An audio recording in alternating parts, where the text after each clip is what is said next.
আমাদের দল থেকে দল মনোনয়ন করেছে। বিএনপি এবং আমাদের দলীয় জোট থেকে মনোনীত হয়েছেন। আমাদের ভারপ্রাপ্ত আমাদের মহাসচিব সাহেব, তিনি মির্জা ফখরুল ইসলাম আলমগীর, তিনি মনোনীত হয়েছেন এবং তাকে আমরা রাষ্ট্রপতি হিসেবে ইনশাআল্লাহ আগামী ২০ তারিখে নির্বাচিত করতে চাই।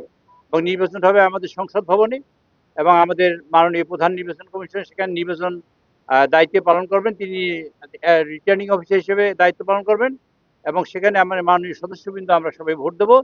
৩৪৯টা ভোট আছে।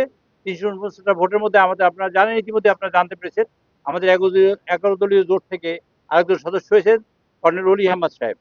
কাজী জি, উনি জোট থেকে মনোনীত হয়েছেন। কাজী তারাও মনোনয়নপত্র জমা দিয়ে গেছেন। আমরা সেদিন ভোট করব। এটা গণতন্ত্রের বিউটি হইলো আমরা কন্টেস্ট করেছি, নির্বাচিত হয়েছি, নির্বাচন করেছি। আমরা ১৭ বছর আন্দোলন করে গত যে একটা ইম্পার্শিয়াল নির্বাচনের মাধ্যমে আমরা সংসদ গঠন করেছি।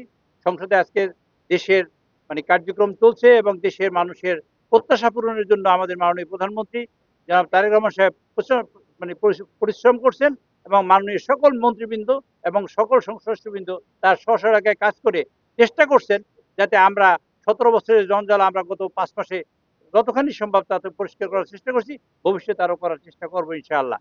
কাজে তারই ধারাবাহিকতায়, তারই ফলশ্রুতিতে ইনশাআল্লাহ আগামী ২০ তারিখে আমাদের রাষ্ট্রপতি নির্বাচিত হবে। নির্বাচিত হওয়ার পরে আমরা চেষ্টা করব আমাদের কাঙ্ক্ষিত লক্ষ্যে। আমাদের মাননীয় প্রধানমন্ত্রী দুটো বাক্য বলেছেন, আই হ্যাভ এ ড্রিম, এবং তিনি বলেছেন সবার আগে আই হ্যাভ এ প্ল্যান।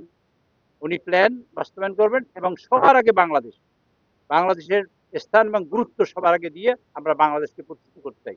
সেই প্রত্যাশায় আমি গণভোটের সাথে রাষ্ট্রপতি নির্বাচনে আপনার উত্থাপিত গণভোটের সাথে রাষ্ট্রপতি নির্বাচনের জন্য গণভোট পুরোপুরি মাইনেও করা যাবে, না মাইনেও করা যাবে, কিন্তু আমরা মানব এই গণভোটটা আমরা প্রতিফলিত করবো পর্যায়ক্রমে পালাক্রমে সংসদে। সংসদে রাষ্ট্রপতি নির্বাচনটা আলাদা বিষয়, এটা নিয়ম রক্ষার কথাটা না। এখন নিয়ম রক্ষার না হয়তো আপনি বলতে পারেন তাদের এই কথা ভোটার ফেল করবেন, আমি তাদেরকে স্বাগত জানাই যে তারা রাষ্ট্রপতি নির্বাচনকে প্রত্যাখ্যান না করে এবং এটা গণতন্ত্রের আমি তাদেরকে কনগ্রাচুলেট করি।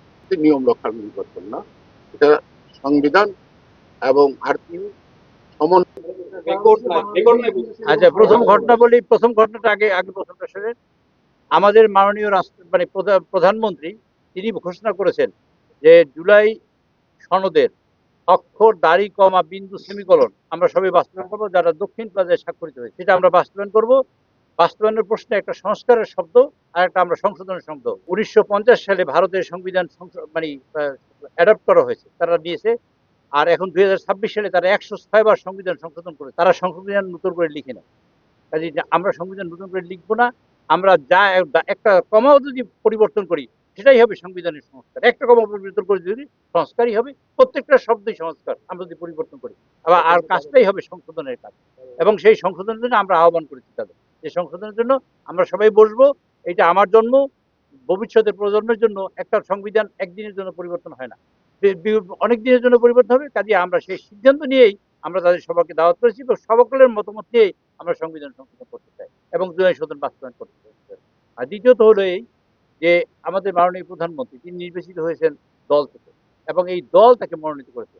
দলের যে মিটিং যেখানে হয়েছে সেটা কোনো মিটিং নয়, যেটা হয়েছে আমরা নিজে আলোচনা করেছি। আলোচনা ইতিমধ্যে যে কোনো জায়গায় হতে পারে বাংলাদেশে, সেখানে আমরা আলোচনা করে আগেই সিদ্ধান্ত ছিল সেটাকে মাননীয় প্রধানমন্ত্রী তিনি ঘোষণা করেছেন। আমাদের মাননীয় চেয়ারম্যান ঘোষণা করেছেন, মাননীয় মিটিংও না, সকল স্ট্যান্ডিং কমিটি আগেই এবং সকল